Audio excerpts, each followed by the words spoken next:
जगन्नाथपुरी से पहले महाप्रभु श्री जगन्नाथ जी का प्रागट्य हुआ द्वारिका में। आप पहले द्वारिका में प्रकट हुए द्वापर में। वैसे तो महाप्रभु जगन्नाथ जी अनादि हैं, सतयुग त्रेता द्वापर के नहीं है। मैंने कल बताया था ना कि निर्गुण निराकार ब्रह्म से सबसे पहले सगुण साकार ब्रह्म जब दिखे तो काले ब्रह्मांड में दो नेत्र और अधरी दिखे, वो जगन्नाथ जी ही हैं। तो सगुण साकार रूप में सबसे पहले दिखने वाले यदि ठाकुर कोई है तो वो जगन्नाथ जी। तो आप अनादि हैं, आपके ही रूप को देख करके फिर अन्य अन्य अन्य अन्य रूपों की कल्पना की गई। ऐसे नेत्र हैं, ऐसे अधर हैं, ऐसा मुख है, सब कुछ भाव रखे गए, पर सबसे पहले प्रकट होने वाला रूप महाप्रभु जगन्नाथ जी का ही है। द्वारिका की बात है, भगवान की समस्त पटरानियां जब भी अपने कार्यों से निवृत्त होती हैं तो सबके मन में इच्छा होती है कि हमको कुछ ठाकुर जी की लीला या चर्चा सुनाई जाए। चलते फिरते कभी देवकी मैया कोई चरित्र सुनाती हैं, कभी रोहिणी जी कोई चरित्र सुनाती हैं, लेकिन आधे अधूरे ही रह जाते हैं। तो एक दिन समस्त कृष्ण पटरानियों ने रोहिणी जी को बुला करके कहा, रोहिणी मैया ऐसी हैं बलराम जी की मैया। बहुत ध्यान से सुनिएगा। रोहिणी मैया का स्वरूप स्वभाव आपको इतना बड़ा सौभाग्य प्राप्त हुआ, ठाकुर जी की ब्रजलीला, मथुरा लीला और द्वारिका लीला, तीनों लीलाओं का संपूर्ण दर्शन करने का सौभाग्य यदि किसी को मिला है तो वो रोहिणी मैया को मिला है। संपूर्ण ब्रजलीला का दर्शन भी रोहिणी मैया ने किया, संपूर्ण मथुरा लीला का और द्वारिका लीला, सारी लीलाओं का दर्शन रोहिणी मैया ने किया है। तो भगवान की पत्नियों ने रोहिणी मैया से कहा, मां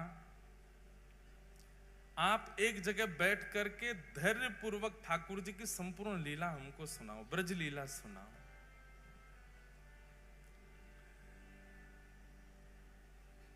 रोहिणी मैया कहने लगी, जब एक जगह बैठ के ही पूरी कथा होगी तो फिर सबको निमंत्रण दो, सबको बुलाओ, विधिवत कथा होगी, पूरे ब्रजमंडल की लीला हम सुनाएंगे, ठाकुर जी के जन्म से लेकर के अब तक की संपूर्ण लीला सुनाएंगी, सबको बुला के लाओ।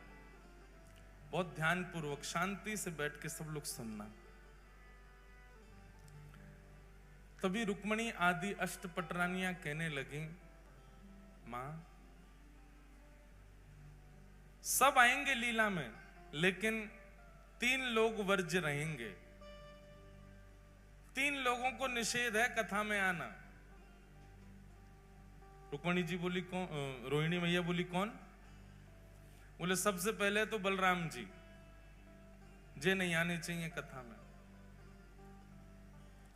रोहिणी मैया बोली, वाह, वक्ता के पुत्र को ही नहीं आने दोगे कथा में?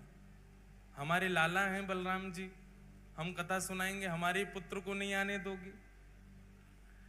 अब मां आप समझो ना, वो जेठ जी हैं, और जेठ के आगे हमको इतना संकोच लगेगा कि जेठ जी बैठे हैं, कभी घूंघट करना, कभी आपने कोई कीर्तन गाया तो नाचने में भी संकोच होगा, जेठ जी बैठे हैं।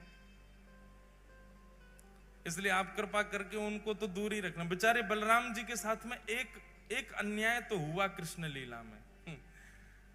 इसी कारण से जब रासलीला होती है तो रासलीला में हम गाते हैं, राधा नाचे कृष्ण नाचे, नाचे गोपी जन, मन मेरा बन गया सखीरी पावन वृंदावन। ब्रह्मा भी नाचे, शंकर नाचे, सूरज नाचे, चंद्र नाचे, तारे नाचे, सब ब्रह्मांड नाच रहा है, केवल एकमात्र बलराम जी नहीं नाचे।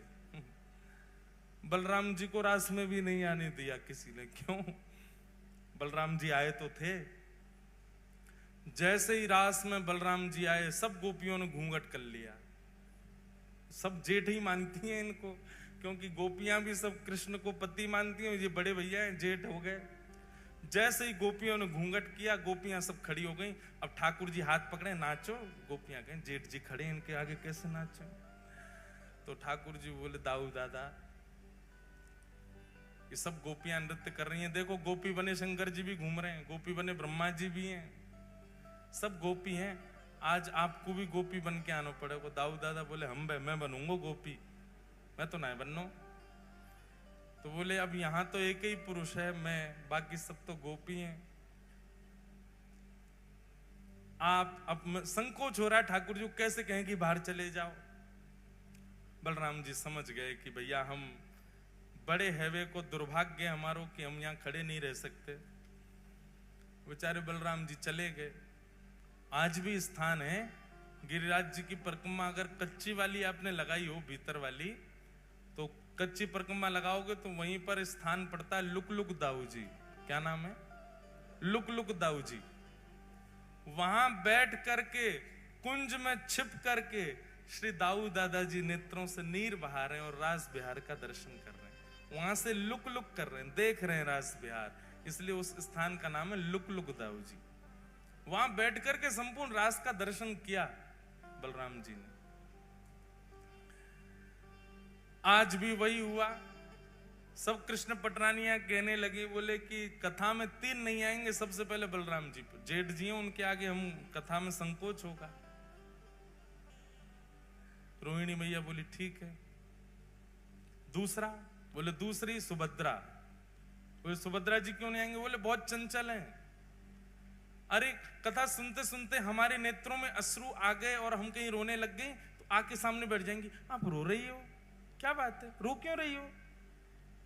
अरे लीला ही तो सुना रही है मैया, आप रो क्यों रही हो? वो बहुत चंचल हैं, बहुत पूछती रहती हैं, बात बहुत करती हैं, इसलिए आप सुभद्रा जी को भी कह दो कि वो भी नहीं आए कथा में। रोहिणी मैया बोली ठीक है। और तीसरे, बोले तीसरे द्वारिकाधीश। बोले क्यों, उनकी तो लीला है। बोले इसीलिए तो नहीं बैठाना। अब आप कहोगी कि ठाकुर जी पीरी धोती पहन के नेक्स्ट से ठाकुर जी, त्रिभंग लली ठाकुर जी मटक के चल रहे हैं। अब कथा सुनकर के चिंतन करना चाहिए। हम चिंतन तो करेंगे नहीं, उनको देखेंगे, अच्छा ऐसे चल रहे थे। आप कहोगी कि वह गोपी के यहां जाकर के ऐसे माखन चुराए हो, तो चिंतन तो हम करेंगे नहीं, उन्हीं को देखती रहेंगी। और कथा में वक्ता के वाणी और वक्ता के अलावा कोई और देखें, किसी और को देखना पड़े तो फिर कथा का रस नहीं आता।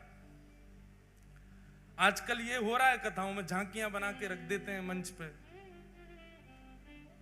हम कोई विरोध नहीं कर रहे, पर कथा में नहीं होना चाहिए झांकी। कथा में झांकी कब आती है पता है? जब कथा में मन नहीं लगता तो झांकी बना के लाते हैं। चलो इससे तो मन लगे लोगों का, वो आकर्षण के लिए होता है, वो मनोरंजन के लिए होता है। कथा में तो वक्ता की वाणी सुनो, नेत्र बंद करके जो वो कह रहे हैं उसका चिंतन चित्त में करो। मन का मंथन होना चाहिए, मनोरंजन नहीं।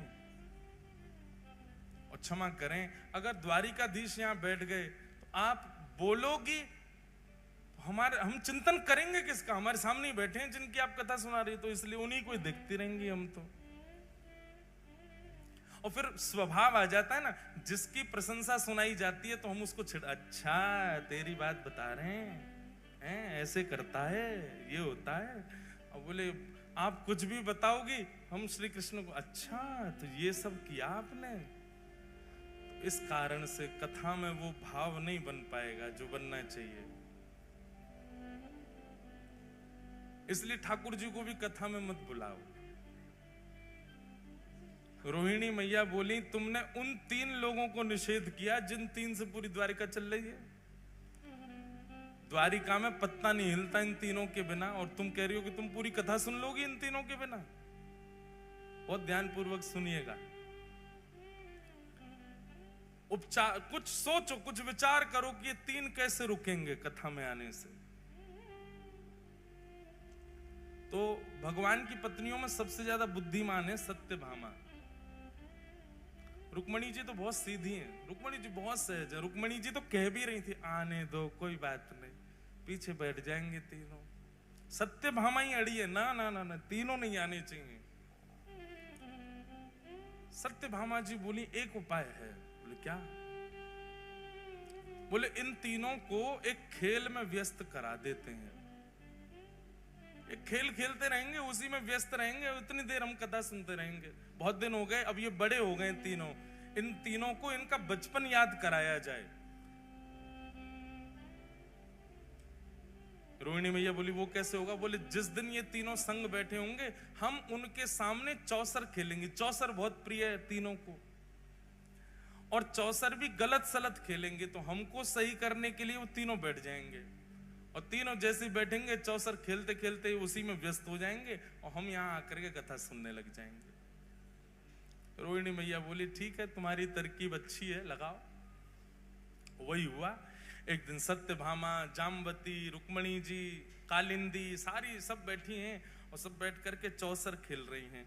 और चौसर खेलते खेलते अब जोर जोर से हंसने की आवाज आई, तो सुभद्रा जी ने तुरंत देखा, बोले हो क्या रहा है? देखा तो भाभियां सब खेल रही हैं।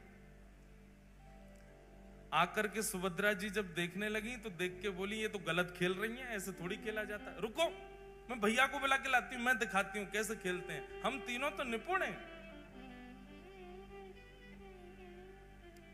और तुरंत कृष्ण बलराम को लेकर के सुभद्रा जी आई,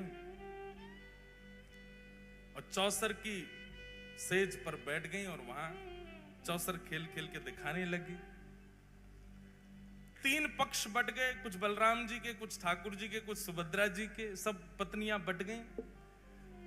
अब तो थोड़ी देर तो इनका उत्साहवर्धन किया, हाँ हाँ बहुत अच्छा बहुत अच्छा, अरे बलराम जी आप तो कमाल हो, कभी ठाकुर जी आप कमाल हो, ऐसे सब नाटक हो रहा था वहां पे। इतने में धीरे धीरे धीरे पीछे से उठ करके सब पत्नियां ठाकुर जी की जा रही थी,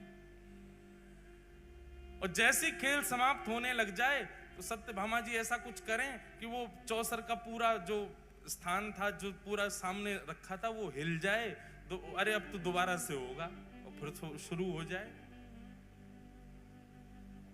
ऐसे खेल में तीनों को तन्मय करके समस्त पटरानियां एक सभागृह में चली गईं, और रोहिणी मैया आसन पर विराजमान होकर के ब्रज लीला सुनाने लगी।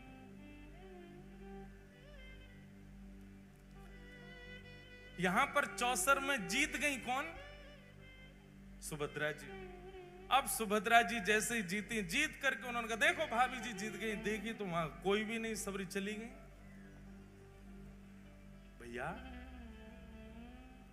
एक भाभी जाए, दो जाए, 10 जाए समझ आती है, 16 हजारों चली गई। कुछ तो गड़बड़ है, मुझे ऐसा लग रहा है कि हमको कहीं पर फंसाया गया है। और देख नहीं रहे हो, बिल्कुल शांति छा गई है पूरे महल में, ऐसा लग रहा है कोई है ही नहीं है। दाल में कुछ काला तो है। ठाकुर जी बोले हमें तो पूरी दाल ही काली लग रही है, कुछ काला नहीं है, ढूंढो। और ढूंढते ढूंढते पहुंचे, एक विशाल सभागृह था।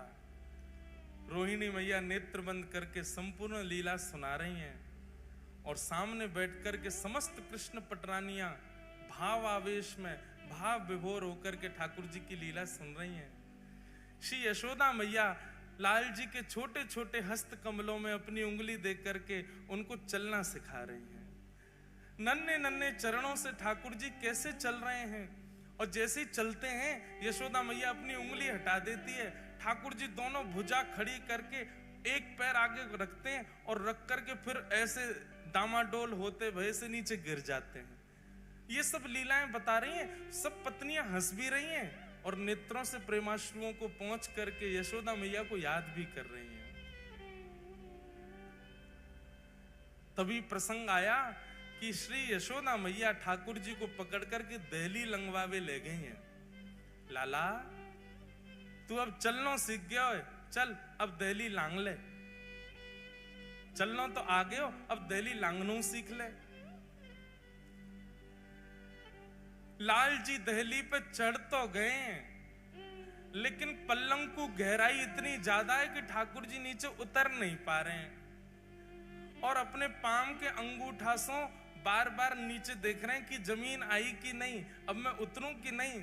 और जैसे ही नीचे पाम करें जमीन गहरी है, सो ठाकुर जी जोर जोर से रो रहे हैं। यशोदा मैया कह रही अरे लाला तू काहे को रो रहा है? सो तुतला के ठाकुर जी कह रहे मैया जे दहली ना, जे दहली मुकु मार है, जे दहली ऊंची है गई है, या तो कह दे ये नीची है जाए। ऐसी मधुर लीलाएं श्री रोहिणी मैया, यशोदा मैया की और ठाकुर जी की बाल लीला की सुना रही हैं।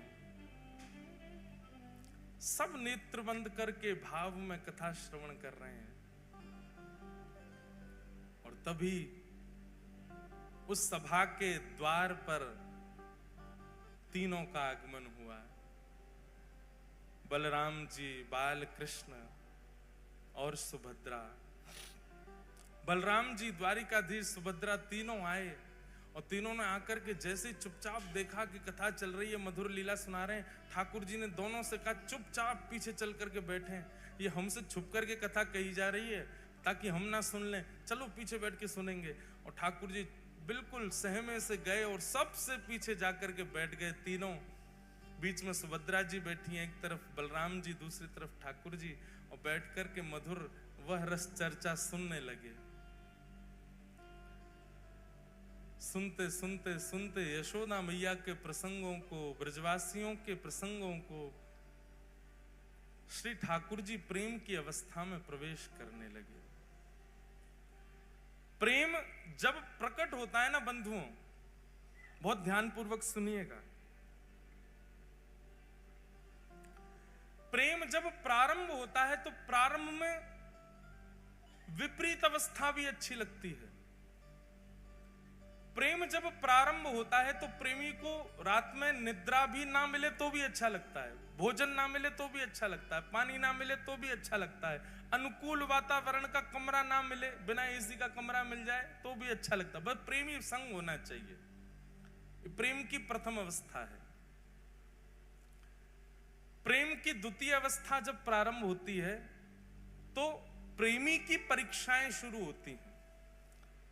फिर जो प्रेमी है वो इस अवस्था में आ जाता है कि वो अपने प्रेम को तो मान चुका है कि मैं इससे बहुत प्रेम करता हूं, वो सामने वाला मुझसे प्रेम करता है कि नहीं, उसकी परीक्षाएं लेना प्रारंभ करता है। फिर वो ऐसा कुछ करता है कि जिससे पता चले कि ये मुझसे प्रेम करता है कि नहीं। तीसरी अवस्था में रूठना, मनाना, मान लीला प्रारंभ हो जाती है। चौथी अवस्था में स्वीकारीकरण और विश्वास आ जाता है। पांचवी अवस्था में प्रेम अब पुष्टता की ओर बढ़ता है तो दोनों में वियोग की भावना, संयोग वियोग, कभी राजी कभी रूठ गए, कभी राजी कभी रूठ, संयोग वियोगात्मक भाव रहता है।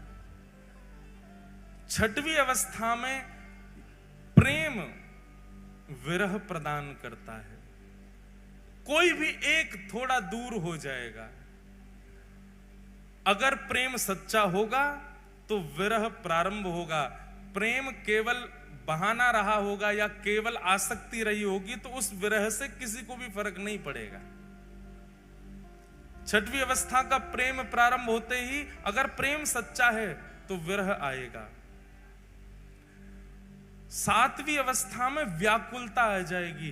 अब पहले तो अच्छा लग रहा था इसलिए भोजन भी मन नहीं होता था, सोने का मन नहीं होता था, पर अब व्याकुलता इतनी बढ़ गई है, व्याकुलता के कारण भोजन नहीं प्रिय लगता, निद्रा नहीं प्रिय लगती। प्रेम की आठवीं अवस्था ये हो जाती है कि चिंतन करते करते करते करते प्रेमी का जित देखूं उतित श्याममयी है, जिसको देखते हैं उसमें प्रेमी दिखने लग जाता है। इसकी चाल मेरे प्रेमी जैसी है, इसका मुख मेरे प्रेमी जैसा है, वो हंसता था तो ऐसे ही हंसता था, वो बैठता था तो ऐसे ही बैठता था, वो बोलता था तो ऐसे ही बोलता था। प्रेम की नौवीं अवस्था जब आ जाती है तो प्रेम प्रगाढ़ और वियोग की चरम स्थिति आ जाती है। तब व्यक्ति जड़ और चेतन का भी भ्रांति नहीं रख पाता, जड़ से भी पूछने लग जाता है, जड़ से भी चर्चा करने लग जाता है, जैसी गोपियों की हो गई थी। भगवान के वियोग में वृक्षों से पूछ रही हैं, तुमने श्याम सुंदर को देखा? तुलसी से पूछ रही हैं, अरे तेरे बिना तो वो भोजन ही नहीं करते, तूने उनको देखा?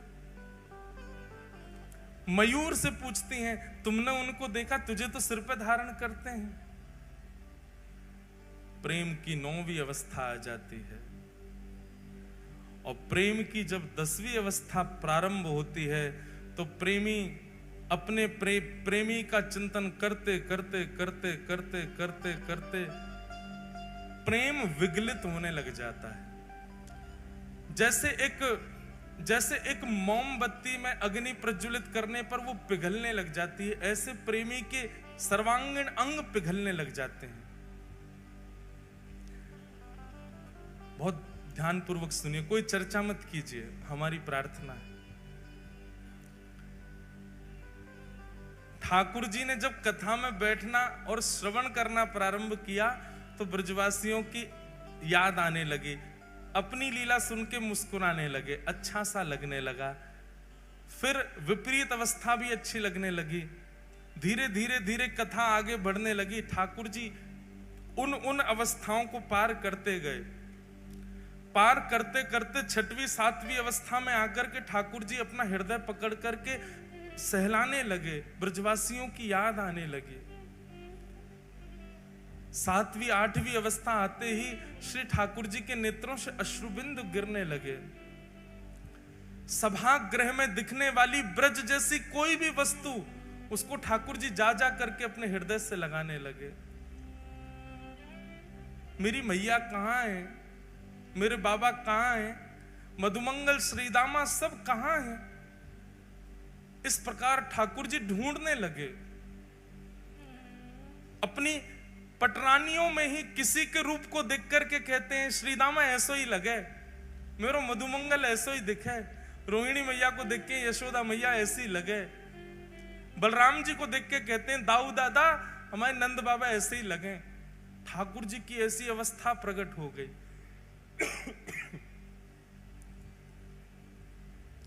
सब बैठे सहमे देख रहे हैं केवल।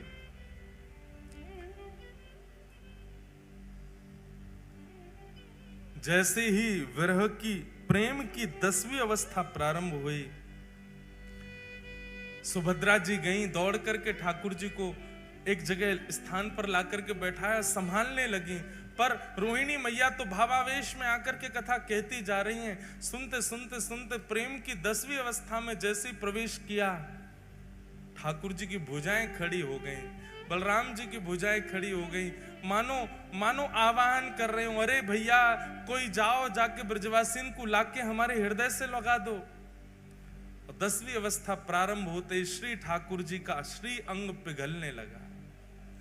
नेत्र पिघल गए, नासिका पिघल गई, कान पिघल गए, मुखमंडल पिघलने लगा, हस्त कमल पिघलने लगे, चरण पिघल गए, उदर पिघल गया, सर्वांगीण श्री अंग पिघलने लगा श्री ठाकुर जी का।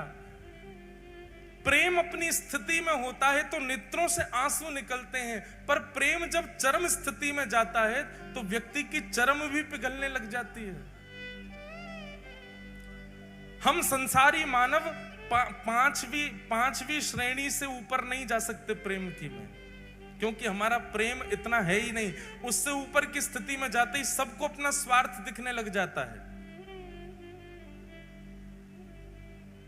हम कभी 10वीं अवस्था, 9वीं अवस्था, 7वीं अवस्था में नहीं जा सकते। हमारी स्थिति केवल 5वीं अवस्था तक है। जैसे वियोग प्रारंभ होता है, वियोग आते ही हमको अपना स्वार्थ दिखता है और स्वार्थ दिखते ही हम अपने प्रेमी का त्याग कर देते हैं। उससे मिलने वाले विरह को हम सह नहीं पाते।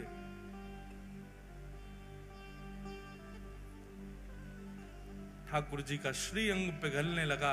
ठाकुर जी की इस अवस्था को देख करके देवता त्राहि माम करके दौड़ने लगे। दौड़े दौड़े गए श्री नारद जी के पास और नारद जी से जाके कहा, नारद जी कुछ करिए। अगर रोहिणी मैया की कथा को अभी रोका नहीं गया तो श्री ठाकुर जी संपूर्ण जल निमग्न हो जाएंगे। तुरंत नारद जी महाराज आए। कथा इतनी प्रबल स्थिति में पहुंच चुकी है कि वहां जाकर के विक्षेप नहीं डाल सकता कोई।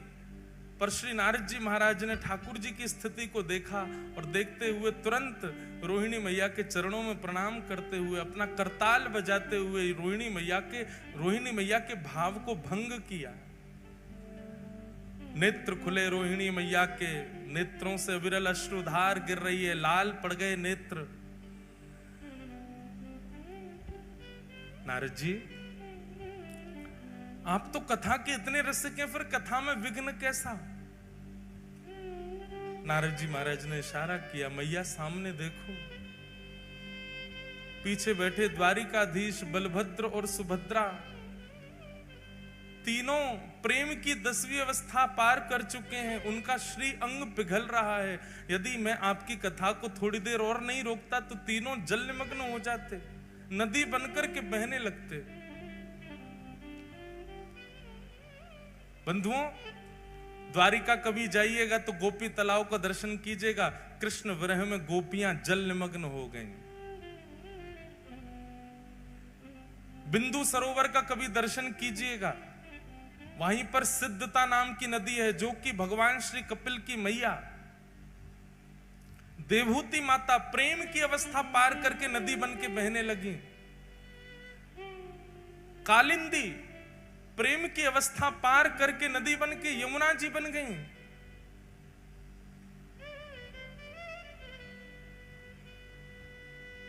भगवान शिव का प्रेम ही श्री गंगा के रूप में परिवर्तित हो गया। प्रेम की अवस्था को जिसने पार किया वो बहने लगा। यदि उस समय नारद जी नहीं आते, कथा को नहीं रोकते, तो शायद जगन्नाथ प्रभु भी बहने लगते। कोई नदी ही प्रकट हो गई होती द्वारिका में। रोहिणी मैया से कहा, कथा को यहीं विश्राम दीजिए, ठाकुर जी का श्रीअंग पिघल रहा है। सब दौड़ करके गए, देखा बलभद्र, सुभद्रा और श्री जगन्नाथ, श्री द्वारिकाधीश, तीनों का श्री अंग प्रेम विगलित हो गया। नारद जी महाराज रुदन करने लगे, चरणों में प्रणाम करने लगे। भगवान, आप अपने रूप में प्रकट हो जाइए, नाथ ऐसा मत कीजिए। जगन्नाथ द्वारिकाधीश कहने लगे, नारद जी, पूरे विश्व को बताने के लिए कि प्रेम की अवस्था क्या होती है, यह स्वरूप मेरा सदा तुम्हारे चित्त में रहेगा। मैं अभी अपने पूर्व रूप में आ जाऊंगा, पर मेरे इस स्वरूप को तुम अपने चित्त में धारण करके रखो। कलिकाल में व्यक्ति इतना ज्ञान सहन नहीं कर पाएगा, वैराग्य अपने जीवन में ला नहीं पाएगा, पर वो प्रेम का अधिकारी बन पाएगा। उसको प्रेम स्वरूप बताने के लिए, प्रेम किसे कहते हैं यह दर्शाने के लिए, मेरा यह स्वरूप तुम्हारे हृदय से कलिकाल में पुनः प्रकट होगा। तब तक के लिए इस स्वरूप को तुम अपने चित्त में विराजमान कर लो। और वही ब्रजवासियों का प्रेम, वही श्री किशोरी जी, वही नंद बाबा यशोदा मैया के विरह में प्रेम जो प्रकट हुआ द्वारिकाधीश का, वही रूप कलिकाल में इंद्रद्युम्न राजा के द्वारा इस धराधाम पर प्रकट हुआ, जिनका नाम विश्व प्रसिद्ध श्री जगन्नाथ हुआ। बोलो जगन्नाथ महाप्रभु की।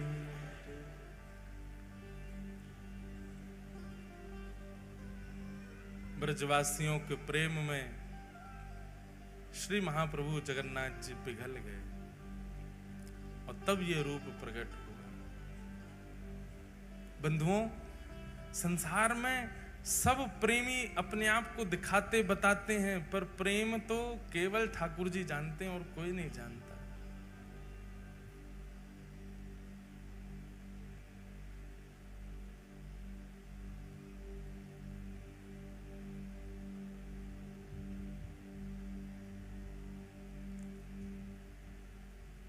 प्रेम नगर की डगर है कठिन रे, बटो ही ना करना बसेरा, पग बढ़ा हो ना जाए अंधेरा।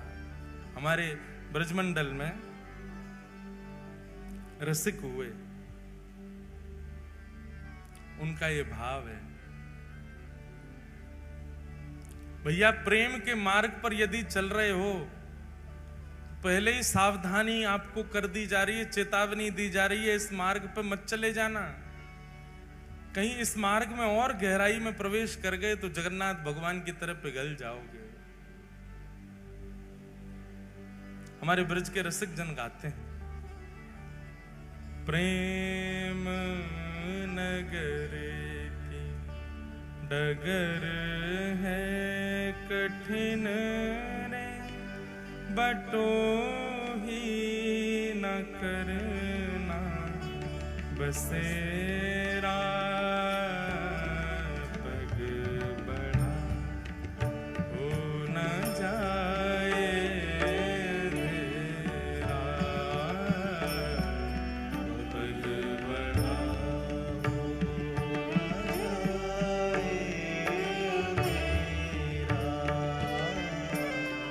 क्यों महाप्रभु श्री जगन्नाथ जी को गीत गोविंद इतना प्रिय है?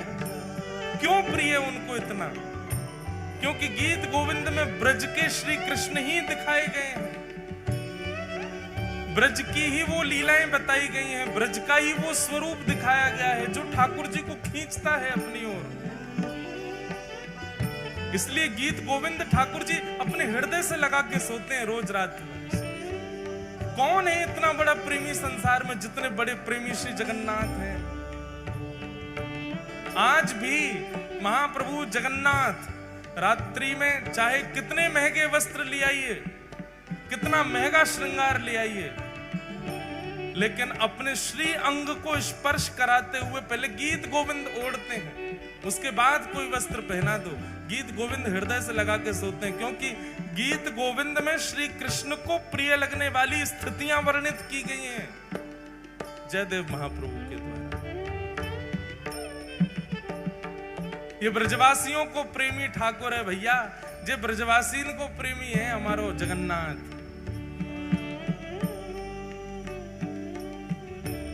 इसीलिए मैंने कहा कभी जगन्नाथपुरी जाओ तो एक ब्रजवासी को संग लेकर के जाओ, महाप्रभु को बहुत प्रिय।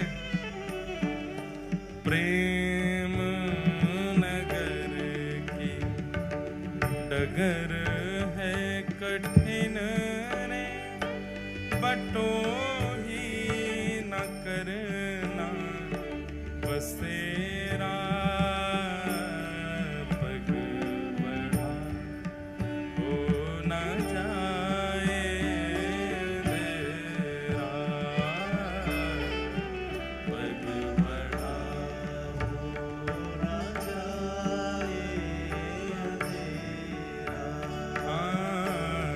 पग बढ़ा हो न जाए तेरा,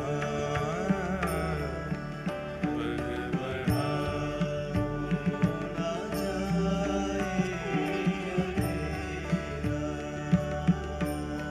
हो मन का रतन रख जतन से अनाड़ी, मन का रतन रख जतन से अनाड़ी, मन का रतन रख जतन से अनाड़ी, मन का रतन रख जतन से अनाड़ी। क्यों?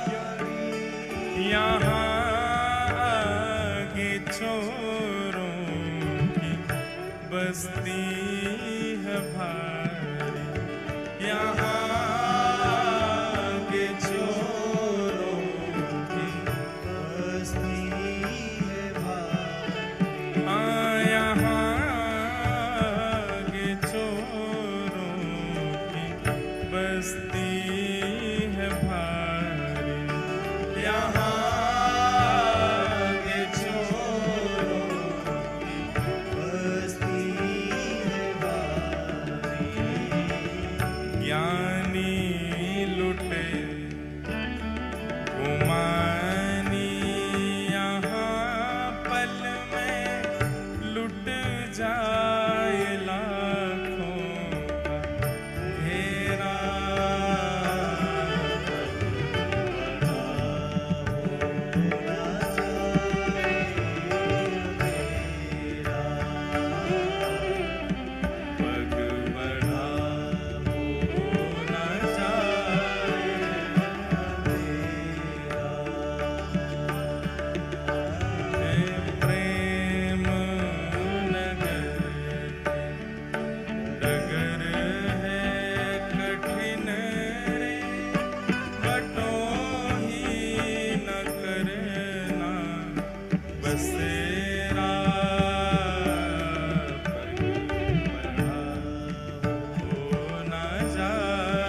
कितना प्रेम प्रकट हुआ महाप्रभु जगन्नाथ को।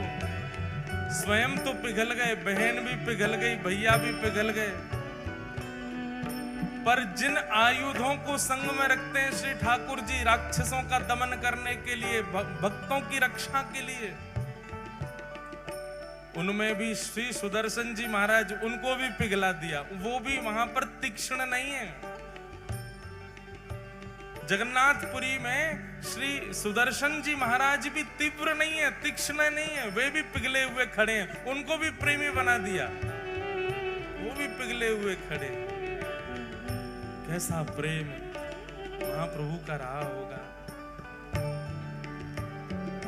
बादल विपद की अंधेरी है रातें, बादल विपद की अंधेरी है रातें। हमारे वृंदावन में स्वामी राम स्वरूप जी का नाम सुना आप लोगों ने? रासाचार्य स्वामी राम स्वरूप जी महाराज, उनके पूज्य पिताजी श्री मेघश्याम जी, उनका ये पद है। उनकी गोद में ठाकुर जी खेलते थे। क्या कह रहे हैं?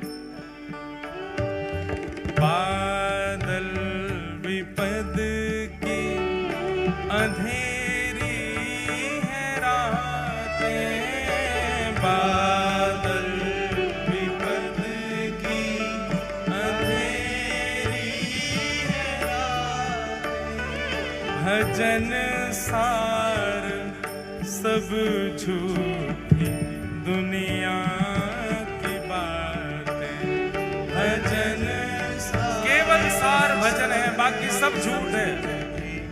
दुनिया हाँ, भजन सार सब झूठी दुनिया की बातें, भजन सार सब झूठी दुनिया की बातें। लखों श्याम पुत्रिन में उनकी झलक, मित्र हो जाए पल में सवेरा, पग बढ़ा हो ना जाए अंधेरा, पग बढ़ा हो ना जाए अंधेरा। प्रेम नगर नगर है कठिन, बटोही न करना बसेरा, हो ना जाए अंधेरा, पग बढ़ा हो ना जाए अंधेरा, पग बढ़ा हो ना जाए अंधेरा, पग बढ़ा हो ना जाए।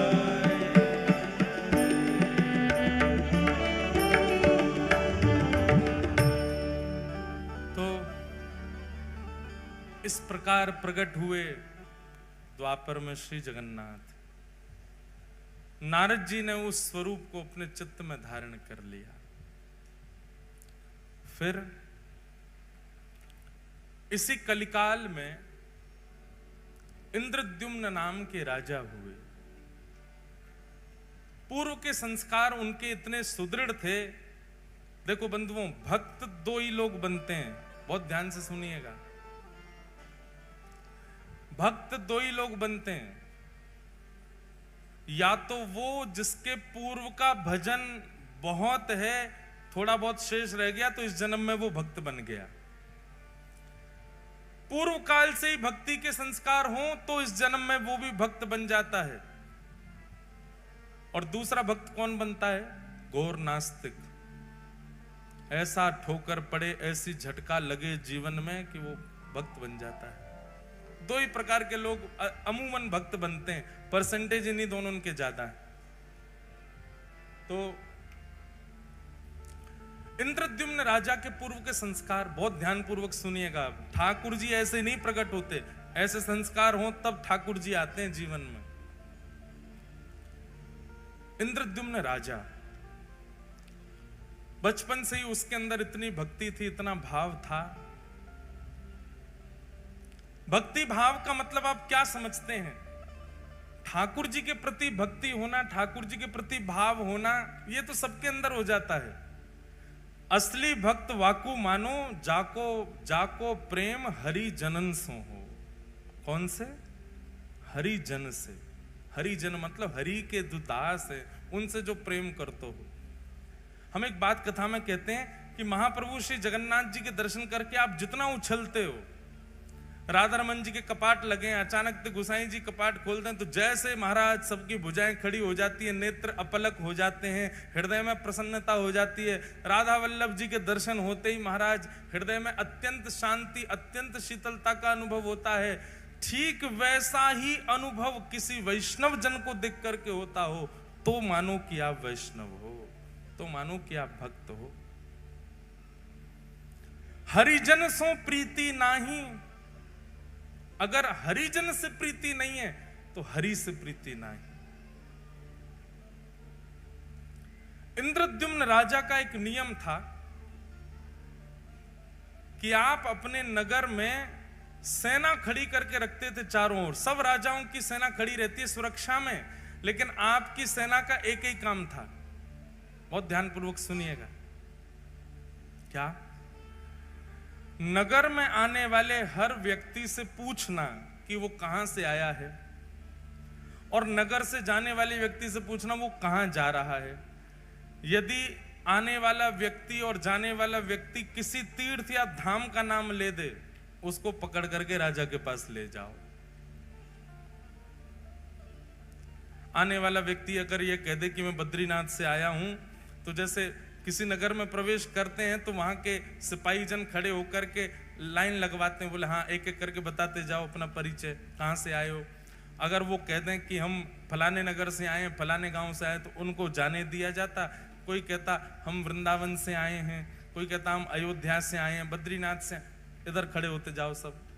अब सब भक्तों को लगे भैया ये क्या होगा पता नहीं हमारे साथ, सब घबरा जाएं, भैया क्या करोगे? बोले कुछ नहीं, हमारे राजा से आपको मिलना पड़ेगा। बोले हम पे कर नहीं है कुछ देने को। बोले कुछ देना करना नहीं है, हमारे राजा बस मिलना चाहते हैं। और जितने वैष्णव इकट्ठे होते तीर्थ से आने वाले, सबको लेकर के इंद्रद्युम्न की सभा में जाया जाता। इंद्रद्युम्न को बताया जाता ये वृंदावन से, ये काशी से, ये वहां से, वहां, सब तीर्थों के नाम। इंद्रद्युम्न अपनी सभा पूरी करके सबको एक कमरे में बिठाता और सामने बैठ करके एक एक करके उनको बुलाता। बोले आप उस स्थान का वर्णन कीजिए, वृंदावन कैसा है। और नेत्र बंद करके इंद्रद्युम्न केवल उसका अनुभव करता था। वहां की नदी कैसी है, वहां के लोग कैसे हैं, वहां की वृक्ष वल्लरियां कैसी हैं, वहां का तापमान कैसा रहता है, वहां ठाकुर जी की सेवा कैसी होती, प्रसाद कैसा लगता है, सारी बातें इंद्रद्युम्न बैठ करके सुनता था। एक अद्भुत भक्ति का प्रकार था इंद्रद्युम्न का।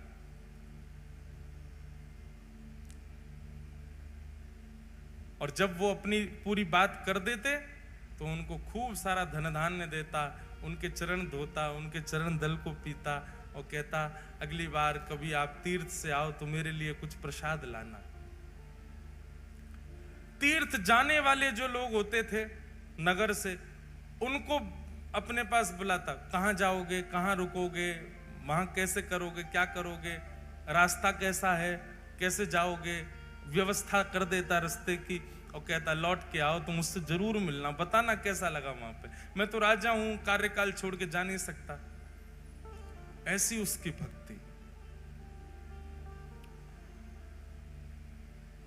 हमारे वृंदावन में भी ऐसी भक्ति होती है, इसी को मानसी भक्ति कहते हैं।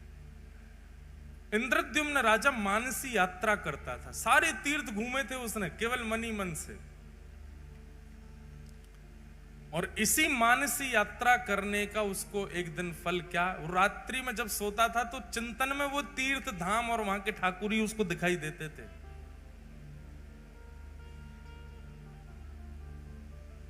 एक दिन ऐसे ही पूछते पूछते पूछते वैष्णवों से उनके संग बैठ के सत्संग करते करते रात्रि में इंद्रद्युम्न सोए, और जैसे ही सोया स्वप्न में उसको एक पर्वत दिखाई दिया।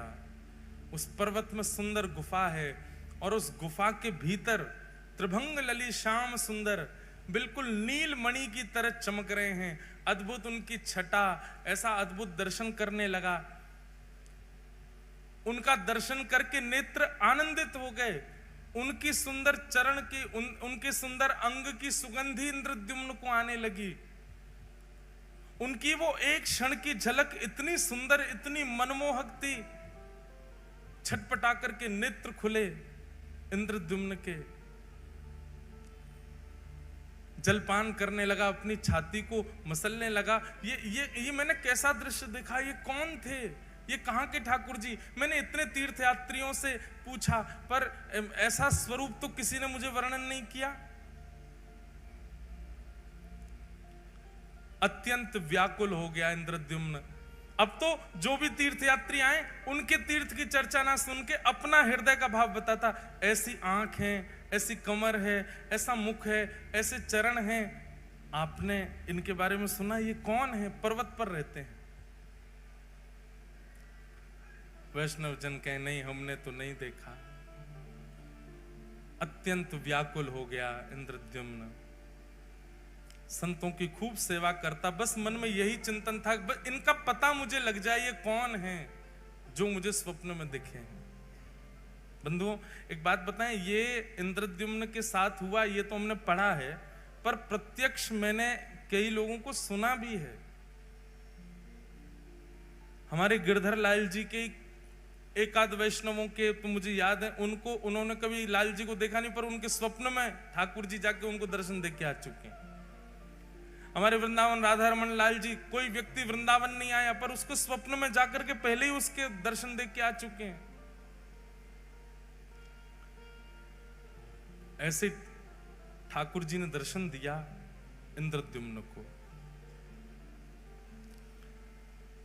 एक दिन रात्रि में सोया, अत्यंत विकल व्याकुल, रोज चिंतन करता ठाकुर जी का।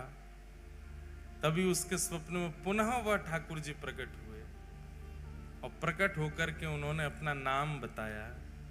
हे इंद्रद्युम्न, मैं नील माधव हूं, मैं तुम्हारी भक्ति से बहुत प्रसन्न हूं और तुम पर अनुग्रह करना चाहता हूं।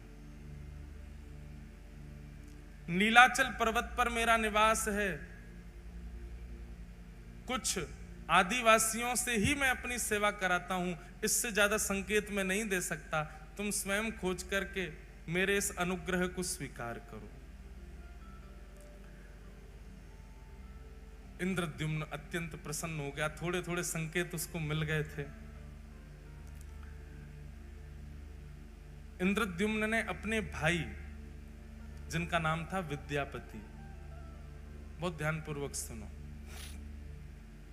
विद्यापति को कहा कि लीलाचल पर्वत है, वहां पर आदिवासी सेवा करते हैं, नीलमाधव भगवान वहां पर विराज रहे हैं, तुम जाकर के उनकी सुध लेकर के आओ, वो ठाकुर जी मुझ पर कृपा करना चाहते हैं। तब विद्यापति नीलाचल पर्वत के पास गए और वहां जाकर के उन्होंने देखा तो सब कोल भील हैं, सब वन के लोग हैं, आदिवासी हैं, और वो सब वहां पर रहते हैं। रह करके कैसे सेवा करते हैं, क्या करते हैं, वो सब का थोड़ा थोड़ा अनुभव करने लगा। तभी एक दिन एक कन्या पर उसकी दृष्टि गई, अत्यंत भोली सीधी कन्या, उसका नाम था ललिता। उन्हीं आदिवासियों के सरदार की वो बेटी थी। विद्यापति ने कहा, यदि मैं इसको अपना मित्र बना लूं या इससे कोई संबंध रखूं तो मुझे नील माधव भगवान जल्दी मिलेंगे।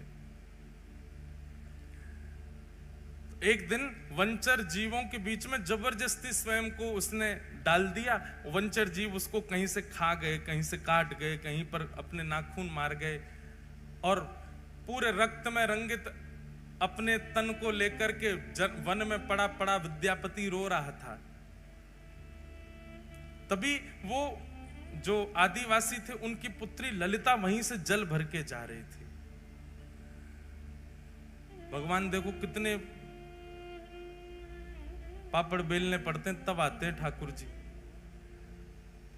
हम जामे और वहां पे भी जाके दुकानदार को पैसा देके ठाकुर जी उठा लाते हैं, और उसमें भी मोल भाव करते हैं, कम कर, इतने महंगे ठाकुर जी। ठाकुर जी को भी गोद में आके लगती होगी, अरे ये पैसा तो को कम लग रहे हैं, पूरा ब्रह्मांड लुटा देगी तो ना खरीद पावेगी मुए, या तो मोल भाव और कर रही है। हमने अभी एक कथा जलंधर में एक बात कही कि भैया, किसी व्यक्ति ने मुझसे प्रश्न किया कि महाराज जी, हम ठाकुर जी वृंदावन से लेकर के आते हैं या कोई भी लेता है, उसका पैसा देते हैं, तो मन में ये बात बनी रहती है कि हमने ठाकुर जी खरीदे हैं। हमको पैसे देने से मना नहीं है, हम देना चाहते हैं, पर यह भावना चित्त से जानी चाहिए कि हमने ठाकुर जी खरीदे हैं, उसका क्या करें। हमारे मन में जो आया वो बताया मैंने कि सुनो, आप उसको ये मत समझो कि आप धन देकर के खरीद के लाए हो। आप ये सोचो, ये ठाकुर जी जादना पधारे, जादना रूप बनो, वही दना इनने मुकु चुन लियो। अब ये प्रतीक्षा कर रहे हिसार की वो माता जी कब आएंगी या हिसार के वो भैया कब आएंगे, उनके संग में जाऊंगा। अब आप गए 1 साल 2 साल बाद, ठाकुर जी के बनने के बाद, ठाकुर जी के प्रकट होने के बाद, तो 2 साल तक ठाकुर जी जिसके घर पर रहे, उसके यहां से जब अपने ठाकुर जी ले जा रहे हो, तो 2 साल वाने आपके ठाकुर जी की रक्षा करी, ठाकुर जी को विराजमान कियो, ठाकुर जी को श्रृंगार दियो, या भाव से वाकू बधाई दे करके आओ कि भैया हम तुमको बधाई दे रहे हैं, तुमने हमारे हृदय के ठाकुर जी अपने पास रखे। और सुनो, वो जितनो बतावे वहां में कछु बढ़ा के दे के आओ, बधाई दे के आओ। और जब जब वृंदावन जाओ, हम अपने लाल जी, जिन्होंने हमको लाल जी प्रदान किए, वैष्णव हैं, नाथ द्वार के, ठाकुर जी का स्वरूप ही बनाते हैं वो। उनको हमने मामा जी का संबंध बना रखा उनसे। जब भी जाएंगे नाथ द्वारा उनके यहाँ जरूर जाएंगे, उनको कुछ कुछ भेंट दे के आएंगे, कुछ करके आएंगे, बधाई दे के आएंगे। अभी नाथ द्वारा में उत्सव है तो उनको भी बुलाएंगे, सम्मान करेंगे, भैया हमारे लाल जी के मामा जी हैं। इतने साल तक 5 साल लाल जी उनके पास रहे, 5 साल तक प्रतीक्षा करी उनने, 5 साल बाद पधारे ठाकुर जी। हमारी प्रथम कथा जो द्वारिका में हुई, उस कथा के प्रथम दिन से श्री ठाकुर जी का प्राकट्य होना प्रारंभ हुआ था, और 8वें दिन जिस दिन कथा विश्राम हुई, 8 दिन में ठाकुर जी का स्वरूप प्रकट हो गया था। उन्होंने तब से सोच लिया, तो जिनकी कथा सुन के ये बने हैं, ये उन्हीं के पास ही जाएंगे। 5 साल ठाकुर जी ने प्रतीक्षा की, उसके बाद ठाकुर जी पधारे लाल जी। उनको बधाई देते हैं जब भी जाते हैं। ठाकुर जी ऐसे ही नहीं आते भैया, बहुत श्रम करना पड़े, परिश्रम करना पड़े।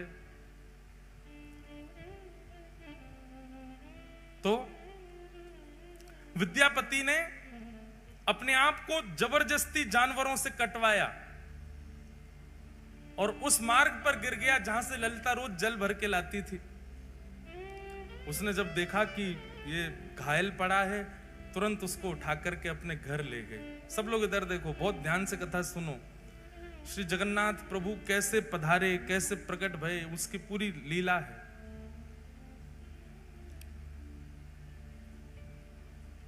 विद्यापति को लेकर के घर गई, पिताजी से जाके कहा, पिताजी ये घायल व्यक्ति है, मैं इसको ले आई हूं, आप इसकी चिकित्सा करो। ललिता के पिताजी का नाम था विश्व वसु। आज भी श्री जगन्नाथ जी की रथ यात्रा में विशेष सेवा उसी वंश की है।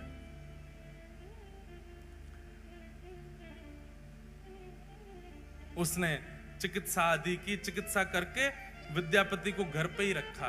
बोले जब तक ठीक नहीं हो जाए तब तक उसको घर पे ही रखो। दोनों पिता और पुत्री मिलकर के उसकी खूब सेवा करते। धीरे धीरे विद्यापति ठीक होने लगा। उसकी तो पूर्व से साजिश थी, अब इसको साजिश कहना थोड़ा अटपटा लगता है, पर उसकी पूर्व से योजना थी कि मुझे नील माधव भगवान चाहिए, उसके लिए चाहे जो करना पड़े। धीरे धीरे ठीक हुआ। ठीक होकर के अब वो उसी घर में ही रहने लगा।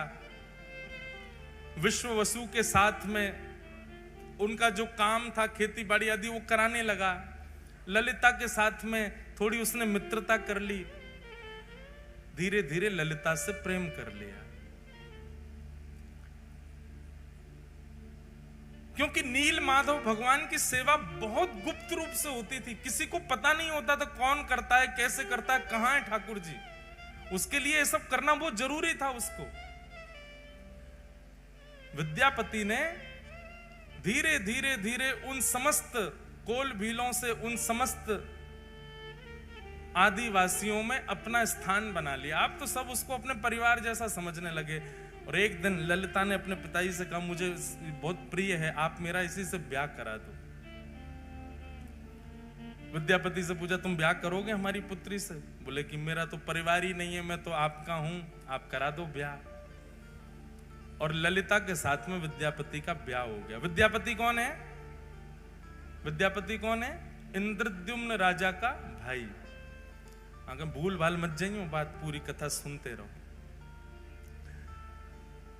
ललिता के साथ में इनका विवाह हो गया। अब विवाह के बाद ये घर जमाई बन के ही रहने लगे।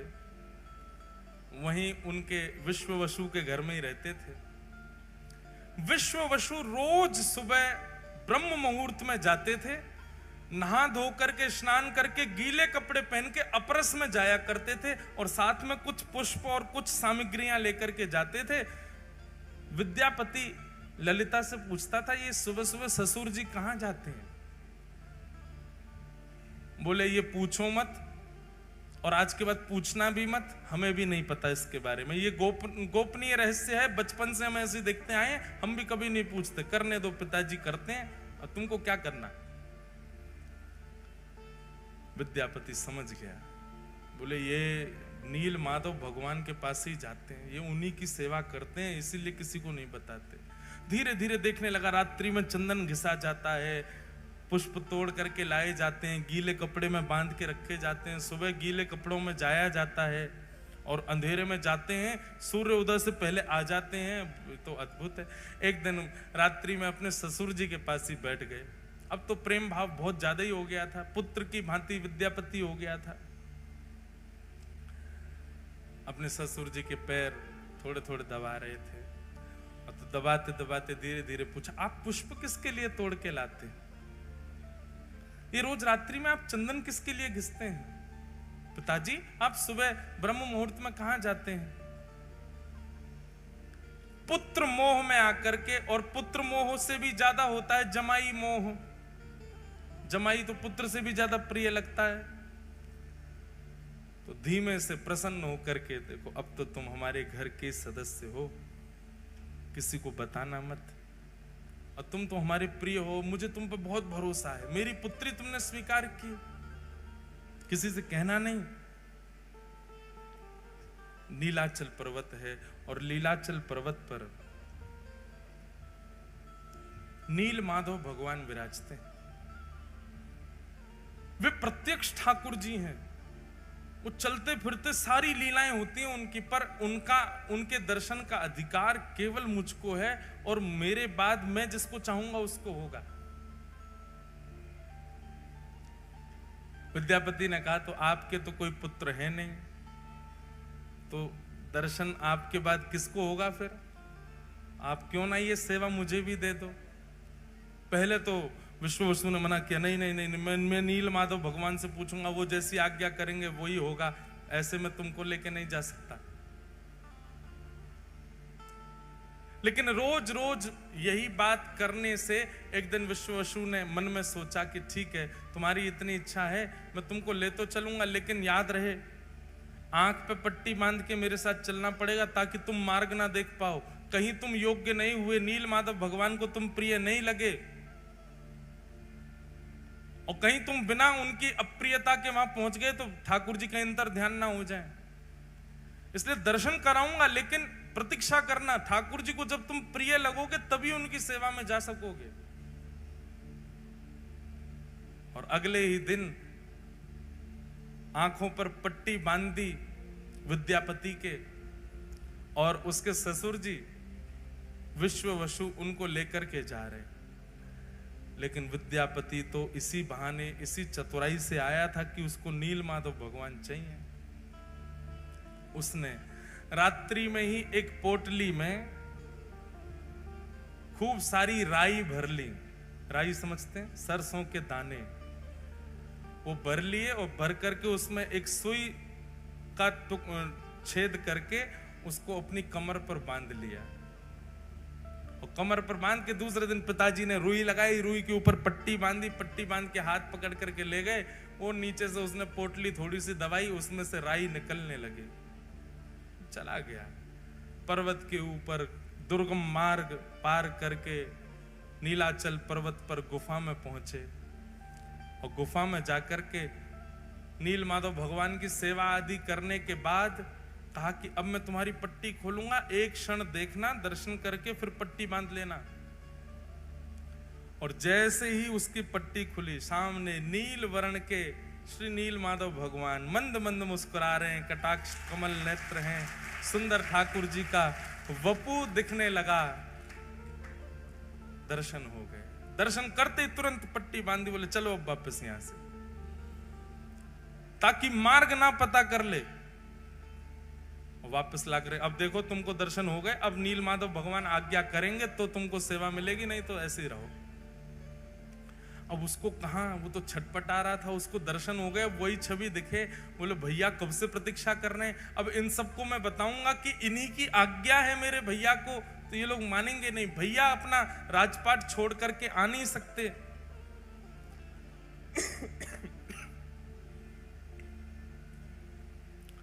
विद्यापति ने कुछ दिन प्रतीक्षा की। कुछ दिन प्रतीक्षा के बाद एक दिन सुबह सुबह उठ करके उसने मन में विचार किया कि अब सरसों पौधे बन गए होंगे, और उसी मार्ग के पीछे पीछे जाके मैं देखूं कैसे है नील माधव। सुबह उठ करके जैसे ही तैयार हुआ, पत्नी उठ गई। पत्नी ललिता पूछने लगी कहां जा रहे हो? बोले देवी पुष्प लेने जा रहा हूं, ठाकुर जी की सेवा करूंगा, तुम्हारे लिए गजरा बनाऊंगा। ऐसा कहकर के चला गया। ललिता बोली आज तक तो कभी लाए नहीं गजरा, आज तक तो कभी सेवा के लिए पुष्प लाए नहीं, आज अचानक। अब वो तो सरसों के पौधे देखते देखते देखते मार्ग उसने पता कर लिया, तो उसी के पीछे पीछे ललिता उसके पीछे पीछे चल दी। और वो छुप छुप करके देखती हुई जा रही है, जा कहां रहा है। तभी वो नीलाचल पर्वत के ऊपर चढ़ने लगा, पीछे पीछे ललिता भी चली गई। जैसे ही गुफा में पहुंचे, नील माधव भगवान खड़े हैं सामने। इसको तो दर्शन का अधिकार था, ठाकुर जी तैयार ही थे इसके साथ जाने को। तो बस ये जैसे ही ठाकुर जी का स्पर्श करने वाला था, इतने में ही ललिता पीछे से आ गई, अनधिकारी सामने आ गया। और अनधिकारी के आते नील माधव भगवान वहां से अंतर ध्यान हो गए।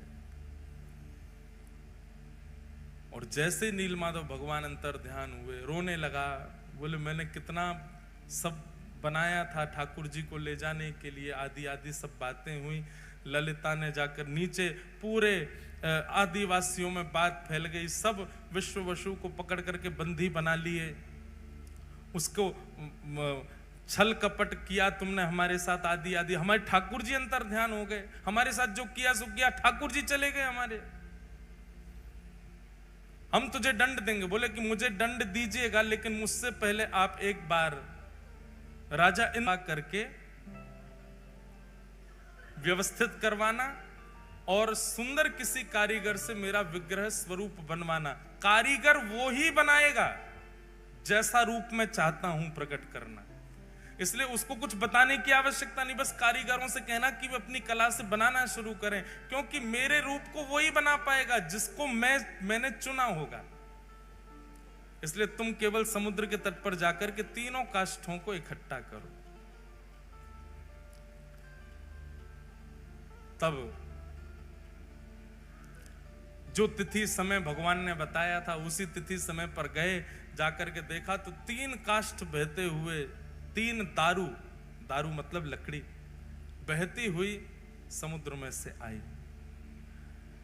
और उन तीनों को इंद्रद्युम्न राजा ने अपने पूरी सेना से उठवाने का प्रयास किया, पर कोई हिला नहीं पाया। उठाना तो बहुत दूर की बात।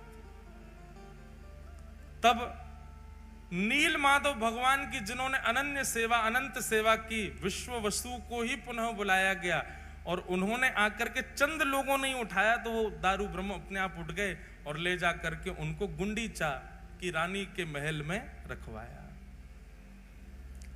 इंद्रद्युम्न राजा ने दुनिया के श्रेष्ठ से श्रेष्ठ कारीगरों को बुलाया।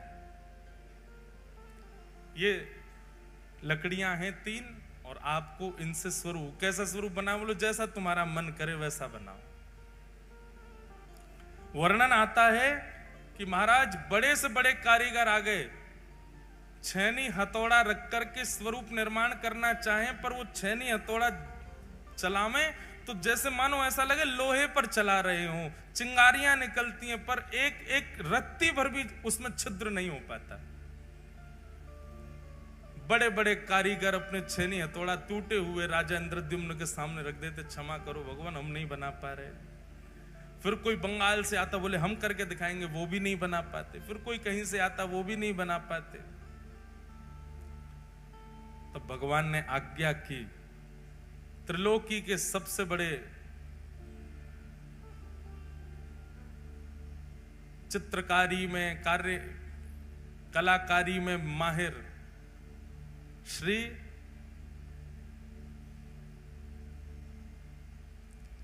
विश्वकर्मा जी को बोले आप जाओ और जाकर के मेरा वही रूप प्रकट करो जो नारद जी के चित्त में विराज रहा है।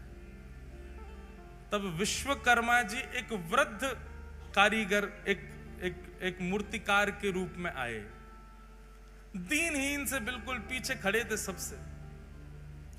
इंद्रद्युम्न राजा कारीगरों से कह रहा था, बोले मैं धन देने में कोई कमी नहीं छोड़ रहा, आप क्यों नहीं बना पा रहे? बोले क्या करें, हमारी छेनी हथौड़े ही टूट जाते हैं। तब सबसे पीछे खड़े वयोवृद्ध उस कारीगर ने कहा, महाराज मुझे सेवा दें। इंद्रद्युम्न ने उपहास कर दिया, बोले इतने बड़े बड़े नहीं कर पा रहे आप वयोवृद्ध, आपकी लकड़ियां बाट देख रही हैं शमशान घाट में, आप बनाओगे? तब आपकी पत्नी गुंडीचा के हृदय में भाव आया, बोले वो कह रहे हैं, एक बार सबने प्रयास किया तो उनको भी करने दो, ठीक है आप भी प्रयास करके देखिए। तब उस कारीगर ने कहा, देखिए प्रयास तो करूंगा लेकिन मेरी कुछ शर्तें हैं। बोले क्या शर्तें हैं? बोले पहली बात, मैं जब ठाकुर जी का स्वरूप बनाऊं उस समय कोई आएगा नहीं। 21 दिनों तक मैं और काष्ठ एकांत में रहेंगे। राजा मैंने तुमको देखा, तुम हर 5 मिनट में जा जाके देखते हो कुछ हुआ कि नहीं हुआ, कुछ हुआ, ऐसा नहीं। 21 दिन तक तुम आओगे भी नहीं उस स्थान पर जहां ठाकुर जी का विग्रह बन रहा होगा। राजा बोला हमको कैसे पता चलेगा कि आप बना रहे हो? बोले बाहर खड़े खड़े छेनी हथौड़ा और जो भी प्रयोग हो रहे होंगे सामग्री, उनकी ध्वनि से तुमको पता चल जाएगा कि स्वरूप बन रहा है ठाकुर जी का। 21 दिन तक कोई नहीं आएगा, ये मेरी शर्त है। राजा ने बात मान ली और यहां विश्वकर्मा जी ने बनाना प्रारंभ किया ठाकुर जी को। बनाते बनाते बनाते बनाते 15 दिन बीते और 15 दिन तक रोज आवाज आती थी भीतर से, कुछ ना कुछ क्रिया चल रही है। 15 दिन तक इतना उतावला इंद्रद्युम्न दिन रात कान लगा के सुनता ही रहता था। हाँ ठाकुर जी बन रहे हैं, मेरे ठाकुर जी बन रहे हैं। अगर नहीं बन रहे होते तो पहले दिन ही आ जाते, छेनी हथौड़ा लेके नहीं बन रहा। इतने सारे कारीगर सब निरस्त हो गए, इनसे बन रहे हैं इसीलिए तो अभी तक चल रहा है काम भीतर। 15 दिन तक अत्यंत आनंदित इंद्रद्युम्न तो उत्सव की व्यवस्था करने लगा। बोले मेरे ठाकुर जी प्रकट होने वाले हैं। 15 दिन व्यतीत हुए। 15 दिन बाद ही महाराज भीतर से आवाज आनी बंद हो गई। आवाज आनी जैसे ही बंद हुई, पूरा दिन सुनता रहा, आवाज नहीं आई, थोड़ी और प्रतीक्षा करी, आवाज नहीं आई। उसके चित्त में शंका उत्पन्न हुई कि बहुत वयोवृद्ध हैं, कहीं ऐसा तो नहीं बनाते बनाते पधार गए हों भीतर ही, मैं ठाकुर जी अधूरे रह जाएं। सबने कहा, बोले उनकी शर्त है, मना किया उन्होंने, बोले तो कब तक नहीं खोलूं मैं ठाकुर जी बनी नहीं रहे, एक दिन पूरा प्रतीक्षा कर ली मैंने। अरे भाई ठाकुर जी कहीं अधूरे रह गए हो, वो पधार गए हो भीतर, फिर क्या होगा? अरे कोई और कारीगर आके आगे कार्य कर लेगा। किसी की ना मान करके गुंडीचा और इंद्रद्युम्न ने जैसे ही द्वार खोला, द्वार खोल करके देखा तो छेनी हथौड़ा नीचे रखे हैं, वो जो कारीगर थे वो वहां थे ही नहीं। और सामने जैसे ही देखा, जन्म वेदी है वो, जहां ठाकुर जी 7 दिन विराजमान होते हैं रथ पे जाकर के, उसको जन्म वेदी कहते हैं, गुंडीचा के महल में।